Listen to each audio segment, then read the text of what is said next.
Svesrpski sabor zapalio Balkan. Zapad uzvraća udarac. Evropa se trese. Ovo je početak kraja Dejtona. Srbija kroji novu geopolitičku mapu, a Putin čeka pravi trenutak. Danas, 12. aprila 2025. godine, Beograd je postao epicentar političkih i nacionalnih poruka srpskog naroda iz regiona. Održava se prvi Svesrpski sabor, skup pod sloganom Jedan narod, jedan sabor, Srbija i Srpska, koji je okupio najviše političke, verske i društvene predstavnike iz Republike Srbije i Republike Srpske. Ovaj događaj, iako u suštini simboličan, izazvao je značajne političke potrese kako unutar regiona, tako i na međunarodnoj sceni.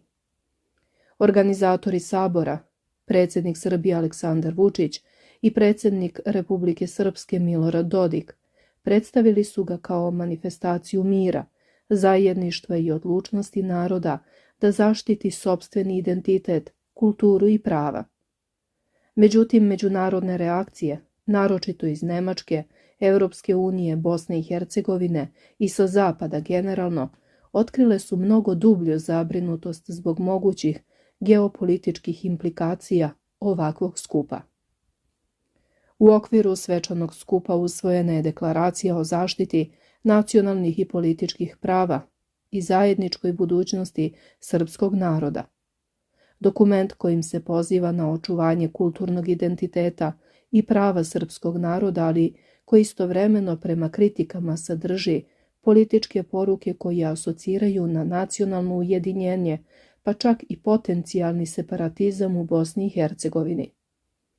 Predsjednik Srbije Aleksandar Vučić istakao je u govoru da skup nije usmeren protiv bilo koga, već da predstavlja izraz narodne volje i težnje ka miru i saradnji. Pozvao je na očuvanje stabilnosti i odbacio spekulacije da sabor ima skriveni plan.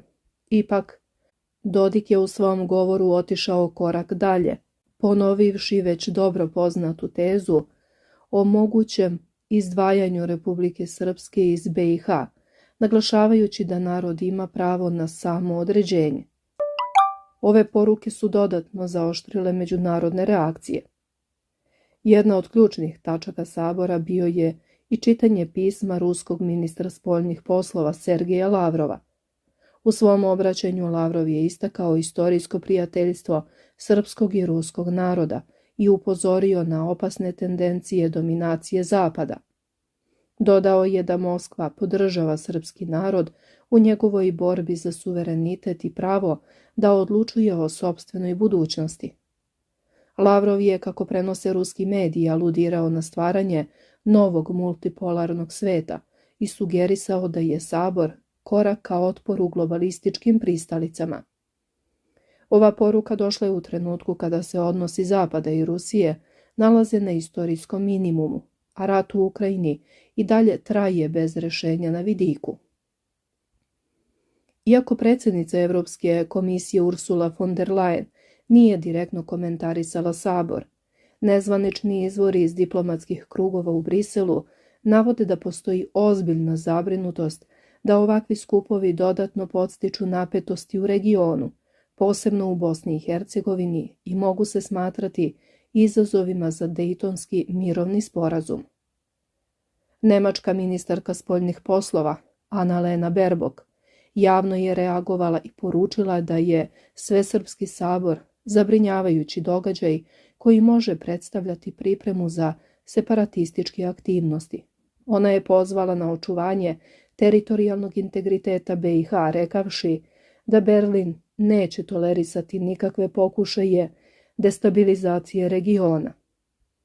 Josip Juratović, poslanik u nemačkom Bundestagu i član SPD-a, bio je još direktniji, ocenivši da sabor predstavlja pretnju miru u regionu i da se iza retorike zajedništva kriju političke ambicije koje mogu voditi ka novim sukobima.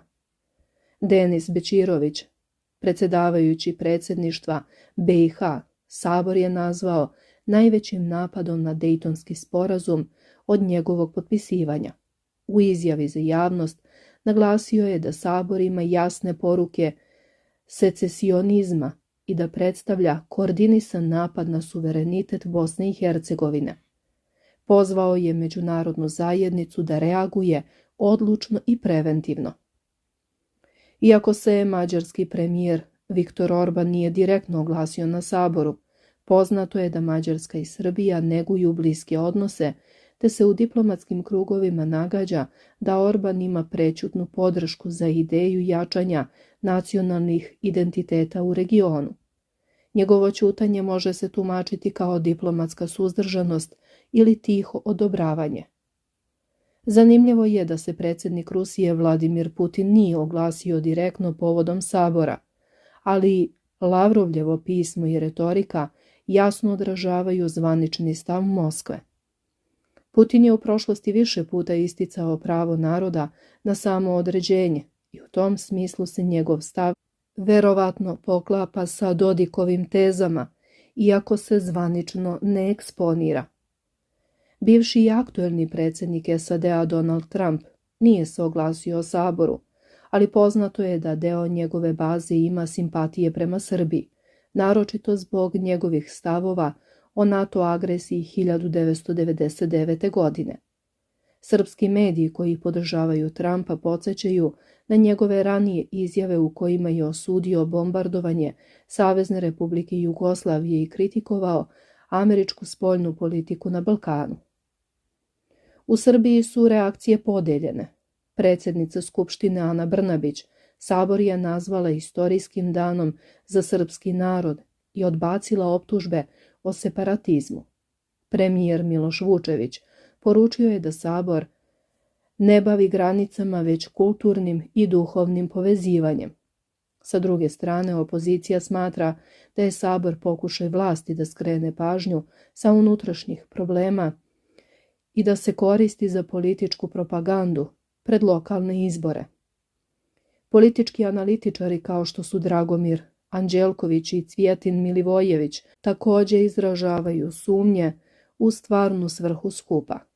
Svesrpski sabor pokazao je da Balkan ostaje krhko područje u kojem se ukrštaju interesi velikih sila, Zapada, Rusije, Kine i regionalnih igrača. Dok se jedni zalažu za suverenitet i nacionalni identitet, drugi upozoravaju na opasnost od separatizma i sukoba. Sabor u Beogradu simbolično se može posmatrati kao pokušaj otpora geopolitičkom pritisku koji se sve više pojačava, naročito kada se zna da se Srbija nalazi pod pritiscima da uvede sankcije Rusiji, prizna Kosovo i politički se prikloni Zapadu.